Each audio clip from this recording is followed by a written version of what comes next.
umutima uhinduka igishushumbwa ngerageza kwiyumanganya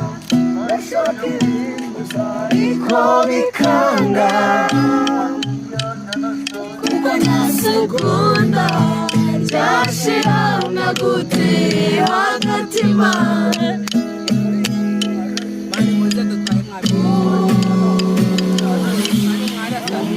ukamuneka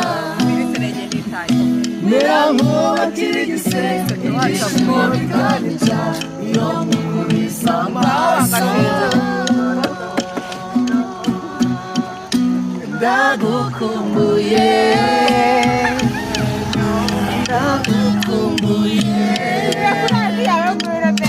amasozi aratemba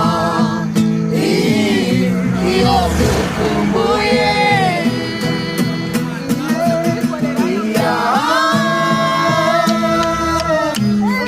ntibyashobokaga